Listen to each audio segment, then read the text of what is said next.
Hello everyone, welcome back to my YouTube channel. हम लोग देख रहे थे एनसीईआरटी सार संग्रह जिसमें मॉडर्न हिस्ट्री चल रहा था। आज हम लोग हिस्ट्री को कंप्लीट करने वाले हैं। 2-3 टॉपिक ही छूट गया था, तो चलिए इस वीडियो को प्रारंभ करते हैं। 3 टॉपिक कौन कौन से हैं? तो कैबिनेट मिशन, संविधान सभा तथा अंतरिम सरकार का गठन, उसके बाद भारत का विभाजन एवं स्वतंत्रता और विविध को कंप्लीट कर लेंगे। अगला जो वीडियो आएगा यह बायोलॉजी से संबंधित आएगा। मैं बायोलॉजी को प्रारंभ करने वाली हूँ, तो चलिए इसे स्टार्ट करते हैं। अगर यह वीडियो पसंद आ रहा होगा तो लाइक करिएगा, चैनल को हो सके तो आप लोग सब्सक्राइब कर लीजिएगा।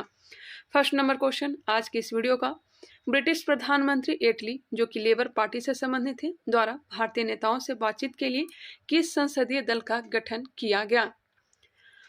एटली के द्वारा भारतीय नेताओं से बातचीत करने के लिए कौन से संसदीय दल का गठन किया गया? तो कैबिनेट मिशन का गठन किया गया। कैबिनेट मिशन भारत कब आया? 24 मार्च 1946। 24 मार्च 1946 को कैबिनेट मिशन भारत आया। बिल्कुल आराम से चलेंगे। कैबिनेट मिशन की अध्यक्षता ब्रिटेन में भारत मंत्री लॉर्ड पैंथिक लॉरेंस द्वारा की गई तथा इसमें शामिल 2 अन्य सदस्य स्टेफोर्ड क्रिप्स तथा A.V. अलेक्जेंडर थे। यहाँ पे ध्यान रखने वाली बात है कि लॉर्ड पैंथिक लॉरेंस क्या था? तो अध्यक्ष था, और स्टेफोर्ड क्रिप्स एवं A.V. अलेक्जेंडर 2 अन्य सदस्य थे। नेक्स्ट है, कैबिनेट मिशन के भारत आगमन के समय कांग्रेस के अध्यक्ष कौन थे? तो मौलाना अबुल कलाम आजाद। और आप लोग को पता ही होगा 1940 से लेकर के 1946 तक मौलाना अबुल कलाम आजाद ही कांग्रेस के अध्यक्ष बने हुए थे। कैबिनेट मिशन के आगमन के समय भारत का वायसराय कौन था? तो लॉर्ड वेवेल था। Lord Wavell. कांग्रेस के किस प्रमुख नेता द्वारा कैबिनेट मिशन का पूर्ण समर्थन किया गया? तो महात्मा गांधी के द्वारा पूर्ण समर्थन किया गया। कैबिनेट मिशन के प्रमुख प्रावधान क्या क्या थे? भारत की एकता बनाई रखी जाए, मुस्लिम लीग की पाकिस्तान की मांग अस्वीकार कर दी गई, भारत एक संघ होगा जिसमें ब्रिटिश प्रांत तथा देशी रियासतें शामिल होगी, संविधान सभा का गठन किया जाएगा जिसमें प्रांतीय विधानसभा तथा देशी रियासतों के प्रतिनिधि शामिल होंगे। एक बार फिर से देखेंगे, इसमें भारत की एकता बनाई रखी जाएगी, मुस्लिम लीग की पाकिस्तान की मांग अस्वीकार कर दी गई, भारत एक संघ होगा जिसमें ब्रिटिश प्रांत तथा देशी रियासतें शामिल होगी, संविधान सभा का गठन किया जाएगा जिसमें प्रांतीय विधानसभा तथा देशी रियासतों के प्रतिनिधि शामिल होंगे। नेक्स्ट है, कैबिनेट मिशन योजना को स्वीकार करके मुस्लिम लीग द्वारा प्रत्यक्ष कार्यवाही दिवस कब मनाया गया? प्रत्यक्ष कार्यवाही दिवस जो मनाया गया यह मनाया गया 16 अगस्त 1946। पाकिस्तान दिवस कब मनाया गया था? पिछले वाले वीडियो में हमने बात भी किया था। 23 मार्च 1943 को पाकिस्तान दिवस मनाया गया था। और प्रत्यक्ष कार्यवाही दिवस कब मनाया था? तो 16 अगस्त 1946 को। आगे बढ़ते हैं। प्रत्यक्ष कार्यवाही दिवस के दौरान हुए हिंसक घटनाओं को शांत करने के लिए गांधी जी कहाँ गए थे? प्रत्यक्ष कार्यवाही दिवस के दौरान हुए हिंसक घटनाओं को शांत करने के लिए गांधी जी कहाँ गए थे? तो नोआखली। नोआखली है कहाँ? तो वर्तमान में बांग्लादेश में है। नोआखली में गांधी जी के विवेक एवं साहस को देखकर माउंटबेटन द्वारा उन्हें कौन सी उपाधि दी गई थी? तो यह उपाधि दी गई थी 1 man boundary force. 1 man boundary force की उपाधि किसने दिया था? लॉर्ड माउंटबेटन ने। वर्ष 1922 के कांग्रेस अधिवेशन में किसके द्वारा यह विचार प्रस्तुत किया गया कि भारतीय संविधान भारतीयों की इच्छा के अनुसार होगी? यह इच्छा व्यक्त किया था महात्मा गांधी। या किसका विचार था? महात्मा गांधी का था। कब? तो 1922 के कांग्रेस अधिवेशन में। संविधान सभा के गठन का प्रावधान किस मिशन के अंतर्गत किया गया था? संविधान सभा के गठन का प्रावधान किस मिशन के अंतर्गत किया गया था? तो कैबिनेट मिशन के अंतर्गत। तो चलिए आगे बढ़ते हैं। कैबिनेट मिशन योजना के अनुसार जुलाई 1946 में संविधान सभा के चुनाव हुए थे।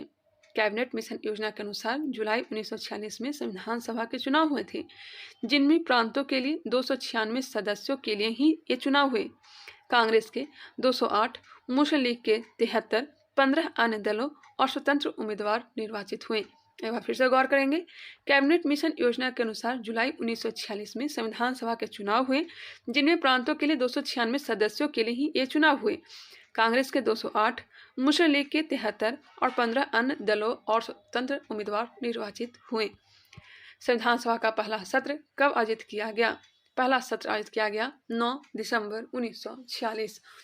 और इसमें अस्थायी सदस्य किसे चुना गया? डॉक्टर सच्चिदानंद सिन्हा को। दूसरी बैठक कब हुई थी? तो दूसरी बैठक हुआ 11 दिसंबर 1946, जिसमें अस्थायी अध्यक्ष चुना गया किसे? डॉक्टर राजेंद्र प्रसाद को। प्रथम अस्थायी अध्यक्ष सच्चिदानंद सिन्हा और दूसरे अस्थायी अध्यक्ष चुना गया किसके? राजेंद्र प्रसाद को। कह सकते हैं कि प्रथम अस्थायी अध्यक्ष किसे चुना गया है? राजेंद्र प्रसाद, दूसरी बैठक में। वायसराय वेवेल द्वारा किसे अंतरिम सरकार बनाने का निमंत्रण किया गया? तो जवाहरलाल नेहरू को। वायसराय वेवेल द्वारा किसे अंतरिम सरकार बनाने का निमंत्रण दिया गया? जवाहरलाल नेहरू को। जवाहरलाल नेहरू के नेतृत्व में अंतरिम सरकार का गठन कब किया गया? अंतरिम सरकार का गठन किया गया 2 सितंबर 1946 को। 2 सितंबर 1946 को अंतरिम सरकार का गठन किया गया। लियाकत अली सहित मुस्लिम लीग के 5 सदस्य कब अंतरिम सरकार में शामिल हुए? प्रैक्टिस सेट में यह क्वेश्चन देखने को ही मिला होगा। लियाकत अली सहित मुस्लिम लीग के 5 अन्य सदस्य कब अंतरिम सरकार में शामिल हुए? तो 26 अक्टूबर 1946 को। 26 अक्टूबर 1946। भारतीय स्वतंत्रता संघर्ष के दौरान किसने फ्री इंडियन लीजन नामक सेना बनाई? फ्री इंडियन लीजन सेना नामक किसने बनाई? सुभाष चंद्र बोस। भारतीय स्वतंत्रता संघर्ष के दौरान किसने फ्री इंडियन लीजन नामक सेना बनाई? सुभाष चंद्र बोस। अंतरिम सरकार का मंत्रिमंडल दिया गया है जिसमें सदस्य का नाम और विभाग, जैसे कि जवाहरलाल नेहरू कार्यकारी परिषद के उपाध्यक्ष, विदेश मामले एवं राष्ट्रमंडल से संबंधित मामले के अध्यक्ष जवाहरलाल नेहरू ही बने। वल्लभ भाई पटेल गृह, सूचना एवं प्रसारण विभाग तथा रियासत संबंधित मामलों के भी अध्यक्ष कौन बने? तो वल्लभ भाई पटेल। गृह, सूचना एवं प्रसारण विभाग, रियासत संबंधी मामले के अध्यक्ष वल्लभ भाई पटेल। रक्षा विभाग किसके हाथों में आया? तो रक्षा विभाग आया बलदेव सिंह। रक्षा मंत्री बलदेव सिंह। उद्योग एवं आपूर्ति मंत्री कौन हुए? जॉन मथाई। शिक्षा मंत्री सी राजगोपालाचारी। कार्य, खनन तथा बंदरगाह CH भावा। खाद्य एवं कृषि विभाग यह डॉक्टर राजेंद्र प्रसाद के हाथों में आया। रेल विभाग, रेल मंत्री कौन चुने गए? तो आशफ अली। श्रम विभाग, श्रम मंत्री जगजीवन राम। वित्त मंत्री लियाकत अली खान। एक बार फिर से रिकॉल कर लेंगे। कार्यकारी परिषद के उपाध्यक्ष, विदेश मामले एवं राष्ट्रमंडल से संबंधित मामले किसके हाथ में आया? जवाहरलाल नेहरू के हाथ में। वल्लभ भाई पटेल गृह मंत्री, प्रसारण मंत्री तथा रियासत मंत्री किन्हें बनाया गया? तो वल्लभ भाई पटेल को। रक्षा मंत्री किसे बनाया गया? तो बलदेव सिंह को। रक्षा मंत्री बलदेव सिंह। उद्योग एवं आपूर्ति मंत्री बने जॉन मथाई। सी राजगोपालाचारी शिक्षा मंत्री। कार्य, खान एवं बंदरगाह मंत्री कौन बने? CH भावा। खाद्य एवं कृषि मंत्री डॉक्टर राजेंद्र प्रसाद। रेल मंत्री आशफ अली। जगजीवन राम जो हैं यह श्रम मंत्री बने। लियाकत अली खां वित्त विभाग कह सकते हैं, वित्त मंत्री लियाकत अली खां बने। अशफाक उल्लाह खां पहले मुस्लिम क्रांतिकारी थे जिन्हें स्वतंत्रता संघर्ष के दौरान फांसी दी गई थी। किस कारण से? बताएंगे। काकोरी षड्यंत्र मामले में इन्हें फांसी की सजा दी गई थी। नेक्स्ट टॉपिक है भारत का विभाजन एवं स्वतंत्रता। भारत का विभाजन एवं स्वतंत्रता। वीडियो पसंद आ रहा होगा तो लाइक करिएगा। किसी चीज़ में कमी महसूस हो रहा होगा तो कमेंट करके जरूर बताइएगा, उसमें सुधार करने का मैं प्रयास करूंगी। 20 फरवरी 1947 को किस ब्रिटिश प्रधानमंत्री द्वारा जून 1948 से पहले भारत छोड़ने की घोषणा की गई? क्लीमेंट एटली के द्वारा। 20 फरवरी 1947 को किस ब्रिटिश प्रधानमंत्री द्वारा जून 1948 से पहले भारत छोड़ने की घोषणा की गई? क्लीमेंट एटली। क्लीमेंट एटली ने लॉर्ड वेवेल के स्थान पर किसे वायसराय नियुक्त किया? लॉर्ड माउंटबेटन को। माउंटबेटन द्वारा विभाजन के साथ सत्ता हस्तांतरण के लिए योजना कब प्रस्तुत की गई? यह प्रस्तुत की गई 3 जून 1947। 3 जून 1947 को सत्ता हस्तांतरण के लिए योजना प्रस्तुत की गई। किस योजना को 3 जून योजना के नाम से जाना जाता है? तो माउंटबेटन योजना को 3 जून योजना के नाम से जाना जाता है। माउंटबेटन योजना के प्रमुख प्रावधान क्या क्या थे? जैसे कि पंजाब और बंगाल में हिंदू मुसलमान बहुसंख्यक जिलों के प्रांतीय विधानसभा के सदस्यों की अलग बैठक बुलाई जाए। उनके प्रतिनिधियों को यह निश्चित करना था कि प्रांत का विभाजन हो अथवा नहीं। एक बार फिर से, पंजाब और बंगाल में हिंदू मुसलमान बहुसंख्यक जिलों के प्रांतीय विधानसभा के सदस्यों की अलग बैठक बुलाई जाए। उनके प्रतिनिधियों को यह निश्चित करना था कि प्रांत का विभाजन हो अथवा नहीं। विभाजन होने की दशा में 2 डोमिनियन भारत और पाकिस्तान तथा 2 संविधान सभाओं का निर्माण किया जाएगा। उत्तर पश्चिमी सीमांत प्रांत तथा असम के सिलहट जिले में जनमत संग्रह द्वारा यह पता लगाया जाएगा कि वे भारत के किस भाग के साथ रहना चाहते हैं। विभाजन के गतिरोध को दूर करने के लिए एक सीमा आयोग का गठन किया जाएगा। जो कि गठन किया भी गया, रेड क्लिफ रेखा खींची भी गई। आगे बढ़ते हैं। भारत विभाजन के संदर्भ में वर्ष 1947 में नियुक्त सीमा आयोग की अध्यक्षता किसने की थी? सिरिल रेड क्लिफ ने। कांग्रेस के किस अधिवेशन में भारत विभाजन का प्रस्ताव स्वीकृत किया गया था? यह स्वीकृत किया गया दिल्ली अधिवेशन। कांग्रेस के किस अधिवेशन में भारत विभाजन का प्रस्ताव स्वीकृत किया गया? दिल्ली अधिवेशन। भारत का विभाजन स्वीकार किए जाने के समय कांग्रेस का अध्यक्ष कौन थे? यह थे जेबी कृपलानी। जेबी कृपलानी। वह कौन राष्ट्रवादी मुस्लिम नेता थे जिसने विभाजन को कभी स्वीकार नहीं किया? यह थे खान अब्दुल गफ्फार खान। खान अब्दुल गफ्फार खान। माउंटबेटन ने भारत की आज़ादी के लिए डिक्री वर्ड प्लान तैयार किया था।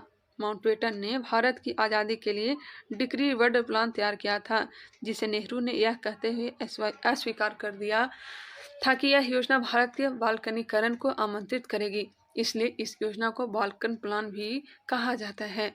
याद रखिएगा, माउंटबेटन ने भारत की आज़ादी के लिए कौन सा प्लान तैयार किया था? तो डिक्री वर्ड प्लान, जिसे नेहरू ने अस्वीकार कर दिया और इसे बाल्कनीकरण को आमंत्रित करने की बात कही। इस कारण से ही इसे बाल्कन प्लान भी कहा जाता है। गांधी जी की मृत्यु 30 जनवरी 1948 पर। जवाहरलाल नेहरू ने कहा था कि हमारे जीवन से प्रकाश गायब हो गया है। पहले ही बात हमने कल भी लिया था। ब्रिटिश संसद द्वारा 18 जुलाई 1947 को किस नाम से माउंटबेटन योजना को स्वीकृति प्रदान की गई? यह प्रदान की गई भारतीय स्वतंत्रता अधिनियम 1947। ब्रिटिश संसद द्वारा 18 जुलाई 1947 को किस नाम से माउंटबेटन योजना को स्वीकृति प्रदान की गई? भारतीय स्वतंत्रता अधिनियम 1947। भारतीय स्वतंत्रता अधिनियम 1947 के प्रमुख प्रावधान क्या क्या थे? चलिए यहाँ पे ध्यान देंगे। 15 अगस्त 1947 से भारत और पाकिस्तान नामक दो भागों में बांट दिया जाएगा। प्रत्येक अधिराज्य में एक गवर्नर जनरल होगा, जिसकी नियुक्ति इंग्लैंड का सम्राट करेगा। नए संविधान का निर्माण होने तक दोनों राज्यों का प्रशासन भारत शासन अधिनियम 1935 के अनुसार चलाया जाएगा। भारतीय रजवाड़ों को स्वतंत्र रहने का विकल्प नहीं दिया जा सकता, उन्हें या तो भारत में रहना होगा या पाकिस्तान में। यही सब बात कही गई थी। चलिए आगे बढ़ते हैं। भारत की स्वतंत्रता के समय कांग्रेस के अध्यक्ष कौन थे? तो जेबी कृपलानी। भारत का अंतरिम वायसराय कौन था? तो लॉर्ड माउंटबेटन। स्वतंत्र भारत के प्रथम गवर्नर जनरल कौन थे? लॉर्ड माउंटबेटन ही थे। स्वतंत्र भारत के प्रथम एवं अंतिम भारतीय गवर्नर जनरल पूछा जाए तो श्री राजगोपालाचारी। कांग्रेस के किस प्रमुख नेता ने स्वतंत्रता दिवस के समारोह में भाग नहीं लिया था? तो महात्मा गांधी भाग नहीं लिए थे। कांग्रेस के किस प्रमुख नेता ने स्वतंत्रता दिवस के समारोह में भाग नहीं लिया था? महात्मा गांधी। 15 अगस्त 1947 की मध्यरात्रि में केंद्रीय असेंबली में जन गण मन तथा इकबाल द्वारा रचित सारे जहां से अच्छा हिंदुस्तान हमारा किसके द्वारा गाया गया? तो एम.एस. सुब्बुलक्ष्मी के द्वारा। एम.एस. सुब्बुलक्ष्मी के द्वारा। प्रथम बार भारत के प्रधानमंत्री की नियुक्ति किसके द्वारा की गई थी? तो गवर्नर जनरल के द्वारा। पाकिस्तान का प्रथम गवर्नर जनरल कौन था? मोहम्मद अली जिन्ना। पाकिस्तान का प्रथम गवर्नर जनरल मोहम्मद अली जिन्ना। भारतीय संविधान को पूर्ण रूप से कब लागू किया गया? तो 26 जनवरी 1950 को संविधान को पूर्ण रूप से लागू किया गया। भारत की स्वतंत्रता के पश्चात लोकसभा का प्रथम अध्यक्ष किसे बनाया गया? तो जी.वी. मावलंकर को। जी.वी. मावलंकर। गांधी जी की मृत्यु, ये तो हमने बात कर लिया। अब है विविध, और यह लास्ट टॉपिक है। इसके बाद हम लोग बायोलॉजी को प्रारंभ करने वाले हैं। Grand old man of India की उपाधि किससे दी जाती है? Grand old man of India Dadabhai Naoroji. Maharashtra में शिवाजी उत्सव व गणपति उत्सव की शुरुआत किसने किया था? तो बाल गंगाधर तिलक ने। शिवाजी उत्सव जो है 1895 और गणपति उत्सव जो है 1893 में प्रारंभ किया गया था बाल गंगाधर तिलक के द्वारा। जी.बी. मैकाले ने ईस्ट इंडिया कंपनी के बारे में यह टिप्पणी की कि कंपनी एक असंगति है, परंतु यह उस व्यवस्था का भाग है जहां सबकी असंगत है। किसने कहा था? तो जी.बी. मैकाले ने ईस्ट इंडिया कंपनी के बारे में यह टिप्पणी की कि कंपनी एक असंगति है, परंतु यह उस व्यवस्था का भाग है जहां सब ही असंगत है। भारतीय अशांति का जनक किसे कहा जाता है? तो यह कहा जाता है बाल गंगाधर तिलक को। किसने कहा था? तो वैलेंटाइन शिरोल ने कहा था भारतीय अशांति का जनक बाल गंगाधर तिलक को। ब्रिटिश पार्लियामेंट में चुना जाने वाला प्रथम भारतीय कौन था? ते थे दादा भाई नौरोजी। सन्यासी विद्रोह किस वर्ष आरंभ हुआ था? 1770 ईस्वी में। सन्यासी विद्रोह 1770 बंगाल वाले क्षेत्र। तृतीय आंग्ल मराठा युद्ध किसके शासनकाल में हुआ? तृतीय आंग्ल मराठा युद्ध लॉर्ड वॉरेन हेस्टिंग। तृतीय आंग्ल मराठा युद्ध, लॉर्ड वॉरेन हेस्टिंग। यह गलत दिया गया है, वॉरेन हेस्टिंग के समय नहीं हुआ था तृतीय आंग्ल मराठा युद्ध।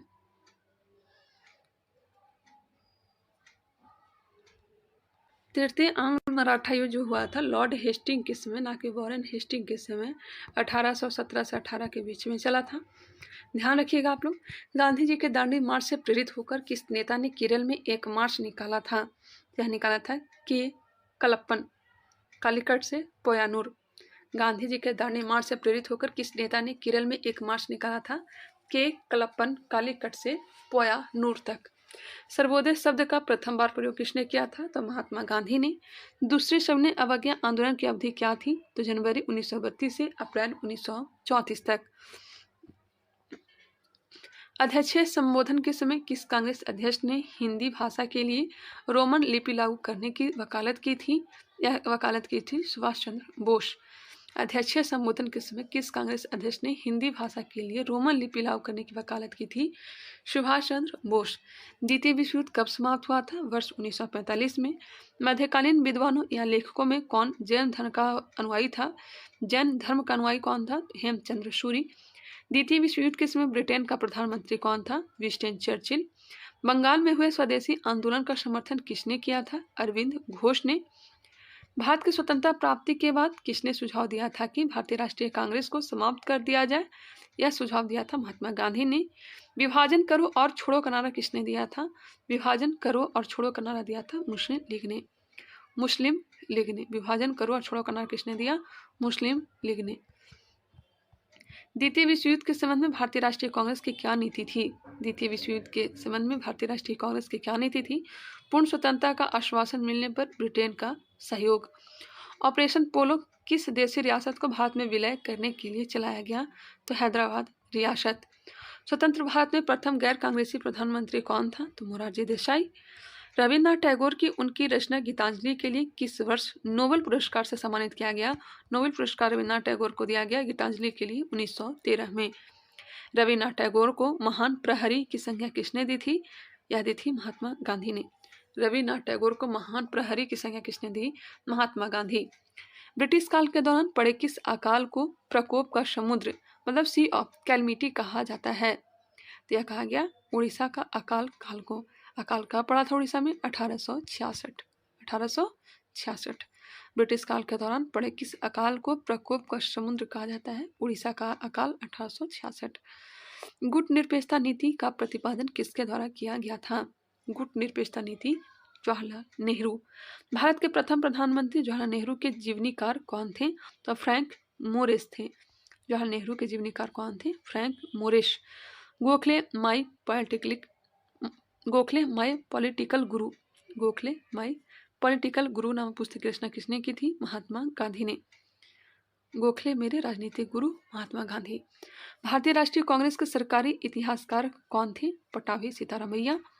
किस राष्ट्रवादी मुस्लिम को सीमांत गांधी के नाम से जाना जाता है? तो खान अब्दुल गफ्फार खां को। भारत शासन अधिनियम 1935 को किसके द्वारा गुलामी का अधिकार पत्र कहा गया? तो यह कहा गया जवाहरलाल नेहरू के द्वारा गुलामी का अधिकार पत्र। 1940 ईस्वी में रेडिकल डेमोक्रेटिक पार्टी का गठन किसने किया? रेडिकल डेमोक्रेटिक पार्टी का गठन एम.एन. राय ने। एम.एन. राय। सबने अवज्ञा आंदोलन के दौरान कानून को तोड़ने के साथ साथ चौकीदारी कर न चुकाना, कोई कर नहीं तथा कोई किराया नहीं आदि आंदोलन भी चलाए गए। इस आंदोलन में समाज के सभी वर्गों यथा महिलाओं, छात्रों, जनजातियों, कामगारों, किसानों, व्यापारियों, कुछ मुस्लिम समुदाय आदि का समर्थन प्राप्त हुआ। याद रखिएगा, सबने अवज्ञा आंदोलन के दौरान कानून को तोड़ने के साथ साथ चौकीदारी कर न चुकाना, कोई कर नहीं, कोई किराया नहीं आदि आंदोलन भी चलाए गए। इस आंदोलन में महिला, बच्चा, छात्र, जनजाति, कामगार, किसान, व्यापार, मुस्लिम समुदाय के भी कुछ लोग इसमें समर्थन प्रदान किए। भारतीय स्वतंत्रता आंदोलन में सहयोग पाने के लिए लाला हरदयाल ने वर्ष 1913 में गदर पार्टी की स्थापना की। ब्रिटिश काल में पारित महत्वपूर्ण अधिनियम, योजनाएं और प्रस्ताव, चलिए यहाँ पे ध्यान देंगे। रेगुलेटिंग एक्ट कब लाया गया? तो 1773 में। रेगुलेटिंग एक्ट 1773 में वॉरेन हेस्टिंग के समय भारत पर ब्रिटिश शासन का सीमित नियंत्रण। पिट्स इंडिया एक्ट 1784, यह भी वॉरेन हेस्टिंग के समय बोर्ड ऑफ कंट्रोल की स्थापना की गई। 1784 पिट्स इंडिया एक्ट के द्वारा बोर्ड ऑफ कंट्रोल की स्थापना की गई। 1813 चार्टर एक्ट 1813 लॉर्ड मिंटो के समय लाया गया। कंपनी का व्यापारिक एकाधिकार समाप्त हो गया। कंपनी का व्यापारिक एकाधिकार चार्टर एक्ट 1813 के तहत समाप्त कर दिया गया। सती प्रथा निषेध कानून 1829 में लाया गया। सती प्रथा निषेध कानून 1829 लॉर्ड विलियम बेंटिक के समय और सती प्रथा पर प्रतिबंध लगाया गया। चार्टर एक्ट 1833 यह भी विलियम बेंटिक के समय, और यह जो है बंगाल का अंतिम तथा भारत का प्रथम गवर्नर जनरल नियुक्त किया गया। बंगाल का अंतिम तथा भारत का प्रथम गवर्नर जनरल नियुक्त किया गया लॉर्ड विलियम बेंटिक को। चार्टर एक्ट 1853 लॉर्ड डलहौजी के समय कंपनी का मात्र न्यास के रूप में भारत पर नियंत्रण, ट्रस्ट के रूप में भारत पर नियंत्रण चार्टर एक्ट 1853 के द्वारा किया गया। हिंदू विधवा पुनर्विवाह अधिनियम 1856 को लाई गई। लॉर्ड डलहौजी के समय विधवा विवाह का मान्यता दिया गया, विधवा पुनर्विवाह का मान्यता दिया गया। भारतीय परिषद अधिनियम 1861 यह लाया गया लॉर्ड कैनिंग के समय। परिषद में भारतीयों को प्रवेश करवाया गया। पोर्टफोलियो प्रणाली को मान्यता दी गई, जिसे विभागीय प्रणाली कहते हैं। सम्मति आयु अधिनियम यह लाया गया 1891 में। सम्मति आयु अधिनियम 1891 लैंस डाउन के समय बाल विवाह 12 वर्ष से कम आयु में विवाह पर प्रतिबंध लगा दिया गया। नेक्स्ट है भारत परिषद अधिनियम 1892 लैंस डाउन के समय निर्वाचन प्रणाली का प्रारंभ किया गया।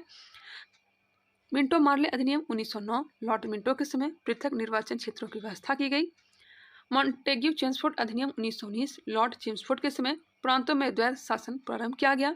साइमन कमीशन 1927 लॉर्ड इरविन के समय संविधान निर्माण योजना। शारदा एक्ट 1930 लॉर्ड इरविन के समय विवाह की आयु न्यूनतम का निर्धारण, लड़कों की आयु जो है 18 वर्ष और लड़कियों की आयु 14 वर्ष निर्धारित किया गया। भारत सरकार अधिनियम 1935 लॉर्ड विलिंगटन प्रांतीय स्वायत्तता दी गई। अगस्त घोषणा प्रस्ताव 1940 लिनलिथगो के समय प्रादेशिक स्वशासन। क्रिप्स मिशन प्रस्ताव 1942 लिनलिथगो के समय संविधान सभा की योजना। बेबेल योजना 1945 लॉर्ड बेबेल के समय सभी दलों को मिलाकर परिषद निर्माण। कैबिनेट मिशन योजना 1946 लॉर्ड बेबेल संघ का निर्माण व प्रांतों की स्वायत्तता। माउंटबेटन योजना लॉर्ड माउंटबेटन के समय भारत का विभाजन। प्रमुख नारा दिया गया है कर मत दो, कर मत दो। यह नारा किसका है? सरदार वल्लभ भाई पटेल का। करो या मरो या भारत छोड़ो महात्मा गांधी। दिल्ली चलो तुम मुझे खून दो मैं तुम्हें आज़ादी दूंगा सुभाष चंद्र बोस। जय जवान जय किसान लाल बहादुर शास्त्री। स्वराज हमारा जन्मसिद्ध अधिकार है और मैं इसे लेकर रहूंगा बाल गंगाधर तिलक। इनकलाब जिंदाबाद साम्राज्यवाद का नाश हो भगत सिंह। साइमन कमीशन वापस जाओ लाला लाजपत राय। आराम हराम है जवाहरलाल नेहरू। सारे जहां से अच्छा हिंदोस्तां हमारा मोहम्मद इकबाल। सारे जहां से अच्छा हिंदोस्तां हमारा इकबाल। प्रमुख व्यक्ति एवं उनकी उपाधि दिया गया है। महात्मा गांधी को यह उपाधि प्रदान की गई थी किसके द्वारा? रविन्द्रनाथ टैगोर के द्वारा। राष्ट्रपिता महात्मा गांधी हैं, सुभाष चंद्र बोस ने राष्ट्रपिता कहकर संबोधित किया था। महात्मा गांधी गुरुदेव कहकर संबोधित किसे किया था? तो रविन्द्रनाथ टैगोर को। गुरुदेव किसे कहा जाता है? रविन्द्रनाथ टैगोर को। किसने कहा था? तो महात्मा गांधी। इस तरह से याद रख सकते हैं। सरदार उपाधि दिया गया था वल्लभ भाई पटेल को बारदोली की महिलाओं के द्वारा। देश रत्न किसे कहा जाता है? तो डॉक्टर राजेंद्र प्रसाद को। किसने कहा था देश रत्न? तो महात्मा गांधी। विवेकानंद, स्वामी विवेकानंद को कहा जाता है, यह उपाधि दी थी महाराजा खेतड़ी। राजा राम मोहन राय को राजा की उपाधि अकबर द्वितीय ने दिया था। हरि विजय सूरी को जगत गुरु की उपाधि किसने दिया था? तो अकबर ने दिया था। तानसेन को कंठाभरण वाणी की उपाधि अकबर ने दिया था। मोहम्मद अली जिन्ना को कायदे आजम की उपाधि महात्मा गांधी ने दिया। अर्धनग्न फकीर कह करके महात्मा गांधी को संबोधित किया था चर्चिल ने कहा था महात्मा गांधी को अर्धनग्न फकीर। आराम हराम हूँ, माफ करिएगा, आराम हराम है। Who lives if India dies व पूर्ण स्वराज का नारा किसने दिया था? जवाहरलाल नेहरू ने। आराम हराम है। Who lives if India dies व पूर्ण स्वराज का नारा किसने दिया था? जवाहरलाल नेहरू। आगे बढ़ते हैं। स्वतंत्रता आंदोलन के दौरान लिखित प्रमुख पुस्तकें। स्वतंत्रता आंदोलन के दौरान लिखित पुस्तकें का नाम दिया गया और उसके लेखक का नाम दिया गया है। यहाँ से भी क्वेश्चन पूछे जाते हैं। Unhappy India, Lala Lajpat Rai. Unhappy India पुस्तक किसका है? तो लाला लाजपत राय का है। Unhappy India, Lala Lajpat Rai. गीता रहस्य, बाल गंगाधर तिलक। बाल गंगाधर तिलक का है गीता रहस्य, जो कि मांडले जेल में लिखा गया था। बंदी जीवन है सचिंद्र नाथ सान्याल का। बंदी जीवन Sachindra Nath Sanyal. Indian home rule अथवा हिंद स्वराज किसका है? तो महात्मा गांधी का है। इंडियन होम रूल अथवा हिंद स्वराज पुस्तक किसकी है? महात्मा गांधी का। India divided, doctor Rajendra Prasad. India divided किसका है? डॉक्टर राजेंद्र प्रसाद का। India today, Rajani Palme Dutt. India today पुस्तक किसकी है? रजनी पामदत्त का है। आगे बढ़ते हैं। Nation in making, Surendra Nath Banerjee. Nation in making किसका है? सुरेंद्र नाथ बनर्जी का। Pakistan and the partition of India, Bhimrao Ambedkar. Pakistan and the partition of India किसकी पुस्तक है? भीमराव अंबेडकर की।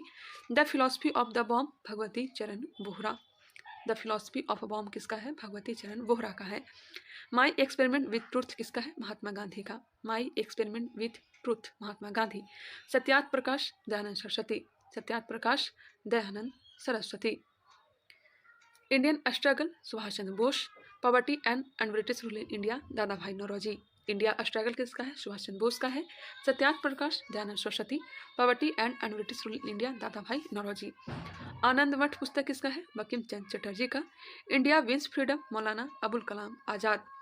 Discovery of India, Jawaharlal Nehru. Discovery of India किसका है? जवाहरलाल नेहरू का। India from Curzon to Nehru and after, Durga Das. India from Curzon to Nehru and after, Durga Das. The scope of happiness, the scope of happiness, the scope of happiness, Vijaya Lakshmi Pandit. India and Indian mission, Alexander Duff. India and Indian mission किसका है? Alexander डफ का है। भारतीय स्वतंत्रता संग्राम, VD. Savarkar का पुस्तक है। भारतीय स्वतंत्रता संग्राम, विनायक दामोदर सावरकर पूरा नाम हुआ। Life divine, Arvind Ghosh. Song of India, Sarojini Naidu. Gitanjali, Gora, crescent moon, post office, Rabindranath Tagore. Gitanjali, Gora, crescent moon, post office, Rabindranath Tagore. Nation's voice, Radhakrishnan. Nation's voice पुस्तक किसकी है? राधा कृष्णन की। गैदरिंग, स्टॉर्म लैपियरे और कॉलिंस। लैपियरे और कॉलिंस की पुस्तक है। Essays on Gita, Arvind Ghosh. Essays on Gita, Arvind Ghosh. Neel Darpan या किसका है? दीनबंधु मित्र का। The bunch of old letters, Jawaharlal Nehru. The bunch of old letters किसका है? जवाहरलाल नेहरू का है। Hints for self culture, hints for self culture पुस्तक किसकी है? तो है लाला हरदयाल की। इंडियन फिलॉसफी पुस्तक किसकी है? इंडियन फिलॉसफी पुस्तक है डॉक्टर राधा कृष्णन का। इंडिया अनरेस्ट पुस्तक किसका है? तो वेलेंटाइन सिरॉल का। इसी में कहा गया था बाल गंगाधर तिलक के बारे में कि भारतीय अशांति का जनक है।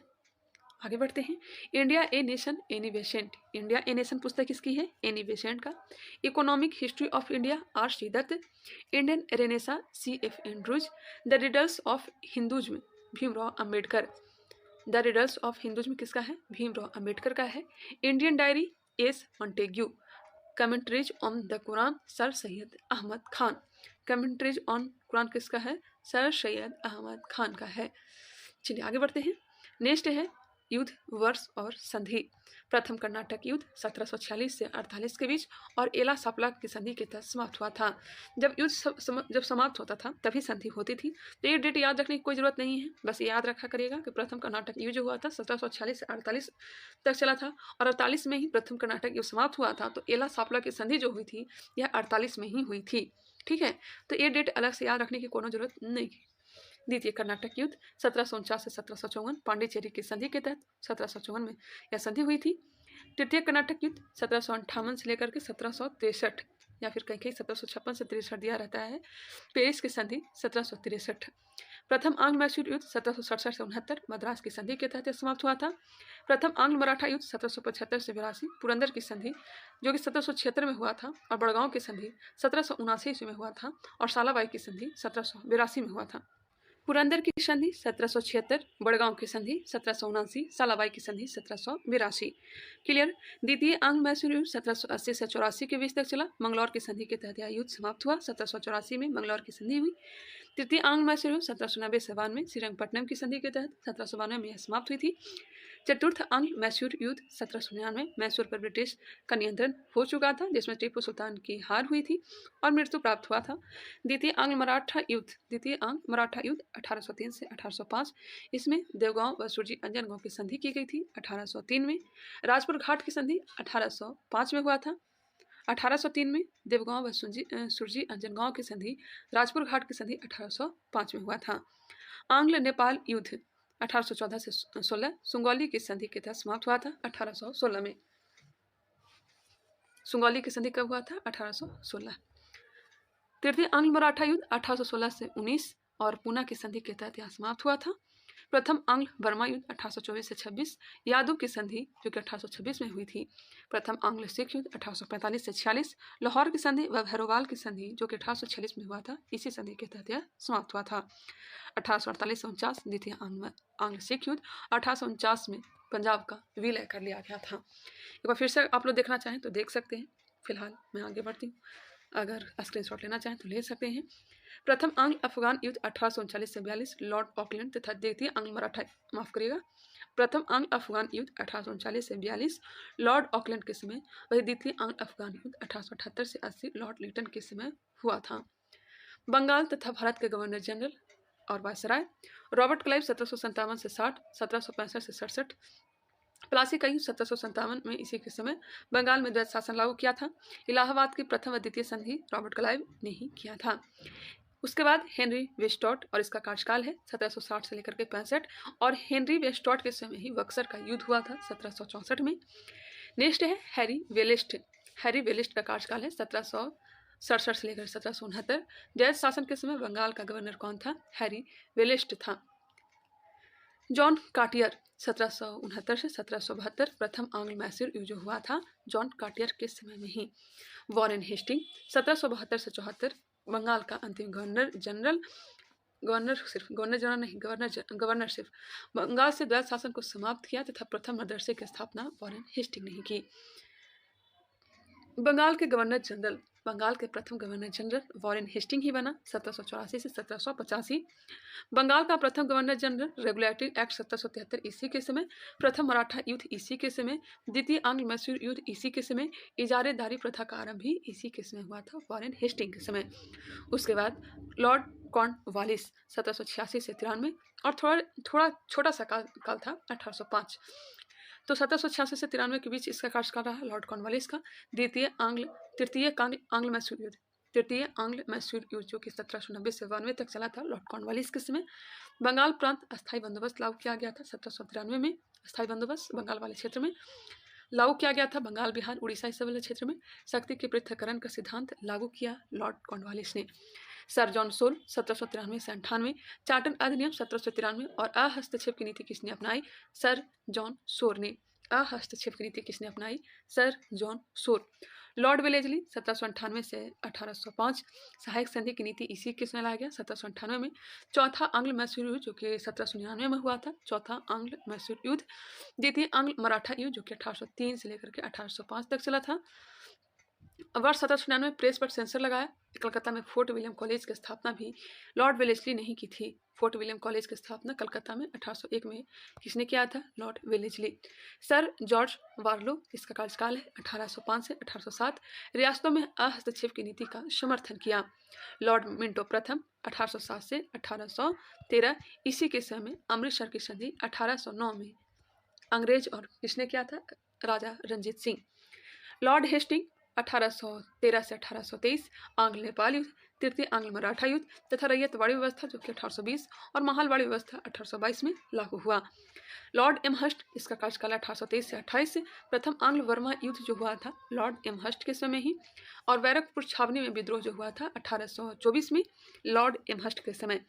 लॉर्ड विलियम बैंटिक 1828 से 1833 1828 से 1833 यह भी बंगाल का अंतिम गवर्नर जनरल हुआ और यह जो है भारत का प्रथम गवर्नर जनरल नियुक्त किया गया। सती प्रथा पर रोक लगाया और ठगी प्रथा का अंत किया। सती प्रथा पर रोक 1829 और ठगी प्रथा का अंत किया 1830 में। आगे बढ़ते हैं। अब आ गया 1833 की चार्टर एक्ट के तहत भारत का गवर्नर जनरल का पद लाया गया था। और प्रथम भारत के गवर्नर जनरल कौन बना? तो Lord William Bentinck. Charter act 1833 तथा विधि आयोग का गठन किया गया और प्रथम विधि आयोग लॉर्ड मैकाले बना। लॉर्ड मैटकॉप 1835 से 1836, इन्हें भारतीय प्रेस का मुक्तिदाता कहा जाता है। लॉर्ड मैटकॉप को भारतीय प्रेस का मुक्तिदाता कहा जाता है। लॉर्ड ऑकलैंड, इसका कार्यकाल है 1836 से 42। प्रथम आंग्ल अफगान युद्ध इसी के समय में हुआ था। लॉर्ड एलन बरो 1842 से 44। भारत में दास प्रथा का अंत किसने किया था? तो लॉर्ड एलन बरो ने। कब? 1843 में। प्रथम अफगान युद्ध की समाप्ति जो हुआ था लॉर्ड एलन बरो के समय ही। लॉर्ड हार्डिंग प्रथम 1844 से 48। प्रथम आंग्ल सिख युद्ध लाहौर संधि द्वारा समाप्त हुआ। लॉर्ड डलहौजी 1848 से 1856। द्वितीय आंग्ल सिख युद्ध, द्वितीय आंग्ल बर्मा युद्ध। चार्ल्स वुड की शिक्षा नीति, जिसे शिक्षा का मैग्ना कार्टा भी कहा जाता है, वुड डिस्पैच 1854 में ही लाया गया था। डलहौजी के समय व्यक्तिगत सिद्धांत लाया 1848 में। विधवा पुनर्विवाह अधिनियम 1856 में। लॉर्ड डलहौजी के समय। लॉर्ड कैनिंग 1856 से 57, भारत का अंतिम गवर्नर जनरल तथा इसी के समय 1857 का विद्रोह हुआ था। रॉबर्ट क्लाइव ने मुंगेर, इलाहाबाद तथा बांकीपुर में सेना के लिए 3 केंद्रों की स्थापना की। मुंगेर जो कि बिहार में है, इलाहाबाद उत्तर प्रदेश में है और बांकीपुर पश्चिम बंगाल में है। यह तीनों जगह सेना का केंद्र स्थापित किया था। भारत के वायसराय को अब देखेंगे। वायसराय का पद लाया गया था 1858 के अधिनियम के तहत और भारत का अंतिम गवर्नर जनरल कौन बना था? Lord Canning. और भारत का प्रथम वायसराय भी लॉर्ड कैनिंग। भारत में पहली बार आयकर किसने लगाया था? तो लॉर्ड कैनिंग लगाया था। लॉर्ड एल्गिन प्रथम, इसका कार्यकाल है 1862 से 1863। लॉर्ड एल्गिन प्रथम के समय वहाबी आंदोलन का दमन किया गया। वहाबी आंदोलन का दमन किसने किया था? तो एल्गिन प्रथम ने। जॉन लॉरेंस, इसका कार्यकाल है 1864 से 1869। प्रथम अकाल आयोग का गठन जॉन लॉरेंस के समय किया गया था। लॉर्ड मेयो का कार्यकाल है 1869 से 1872। आर्थिक विकेंद्रीकरण की नीति की शुरुआत की। भारत ने प्रथम जनगणना करवाई और सांख्यिकी सर्वेक्षण विभाग तथा कृषि विभाग का गठन लॉर्ड मेयो के समय में किया गया। लॉर्ड नॉर्थब्रुक 1872 से 76, कूका विद्रोह का दमन लॉर्ड नॉर्थब्रुक के द्वारा किया गया। लॉर्ड लिटन 1876 से 1880, द्वितीय अकाल आयोग का गठन लॉर्ड लिटन के समय किया गया। प्रथम दिल्ली दरबार इसी के समय 1870 में लागू हुआ, मतलब दिल्ली दरबार आयोजित किया गया, लागू नहीं, 1870 में दिल्ली दरबार लगाया गया। वर्नाक्युलर प्रेस एक्ट पारित किया गया 1878 में तथा द्वितीय अंग अफगान युद्ध लॉर्ड लिटन के समय में हुआ था। लॉर्ड रिपन 1880 से 84, वर्नाक्युलर प्रेस एक्ट को 1882 में रद्द कर दिया। हंटर आयोग का गठन किया गया जो कि शिक्षा से संबंधित है 1882 में। भारत में नियमित जनगणना प्रारंभ करवाई 1881 में। लॉर्ड डफरिन 1884 से 1888 कार्यकाल है। द्वितीय आंग्ल बर्मा युद्ध 1885 में बर्मा को भारत में विलय कर दिया गया तथा भारतीय राष्ट्रीय कांग्रेस की स्थापना 1885 में की गई। लॉर्ड लैंसडॉन का जो कार्यकाल है 1888 से 1894 और इसी के समय 1888 से 1894 तो 1893 में डुरंड रेखा खींची गई। डुरंड आयोग का गठन किया गया। लॉर्ड एल्गिन द्वितीय 1894 से 1898, अकाल की जांच के लिए लॉयल आयोग का गठन किया गया। अकाल की जांच के लिए लॉयल आयोग का गठन लॉर्ड एल्गिन द्वितीय के समय। लॉर्ड कर्जन 1899 से 1905, तृतीय अकाल आयोग का गठन और बंगाल का विभाजन 1905 में लॉर्ड कर्जन के समय में ही हुआ था। लॉर्ड मिंटो द्वितीय 1905 से 1910, 1906 में मुस्लिम लीग की स्थापना, भारतीय परिषद अधिनियम 1909 व मार्ले मिंटो सुधार अधिनियम, सांप्रदायिक निर्वाचन प्रणाली का आरंभ, दिल्ली दरबार द्वितीय दिल्ली दरबार तथा कांग्रेस का विभाजन लॉर्ड मिंटो द्वितीय के समय ही हुआ था। द्वितीय दिल्ली दरबार तो आयोजित किया गया था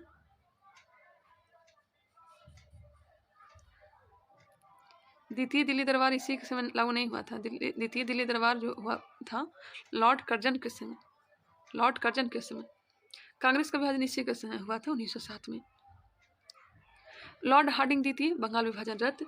तृतीय दिल्ली दरबार और प्रथम विश्व युद्ध लॉर्ड हार्डिंग द्वितीय के समय सही दिया गया 1910 से 1916।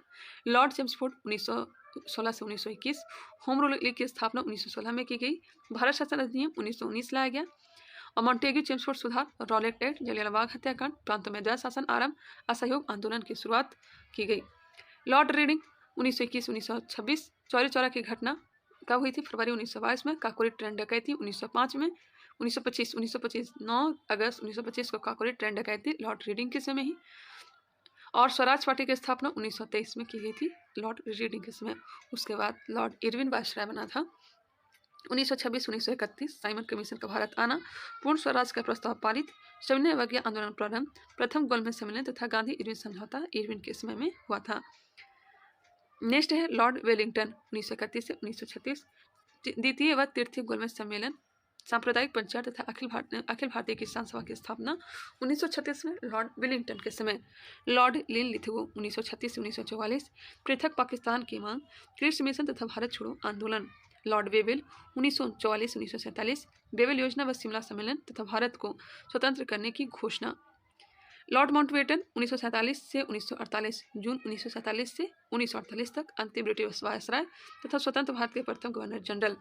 सी राजगोपालाचारी 1948-1950 स्वतंत्र भारत के प्रथम तथा अंतिम भारतीय गवर्नर जनरल कौन बने थे? सी राजगोपालाचारी। चार्टर अधिनियम 1833 के अंतर्गत बंगाल के गवर्नर जनरल को भारत का गवर्नर जनरल बना दिया गया। तो ये रहा हिस्ट्री, और हिस्ट्री को हमने बहुत ही अच्छे ढंग से कंप्लीट करवा दिया, चाहे वो एंशिएंट हिस्ट्री हो, मीडिएवल हिस्ट्री हो या फिर मॉडर्न हिस्ट्री हो। तो चलिए, ये वीडियो आप लोगों को पसंद आया ही होगा।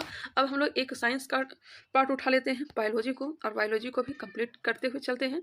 तो मिलते हैं नेक्स्ट वीडियो में, तब तक के लिए धन्यवाद। अगर ये वीडियो पसंद आया होगा तो इसे लाइक करिएगा। अभी तक हमारे चैनल को सब्सक्राइब नहीं किया है तो सब्सक्राइब कर लीजिए। मिलते हैं नेक्स्ट वीडियो में।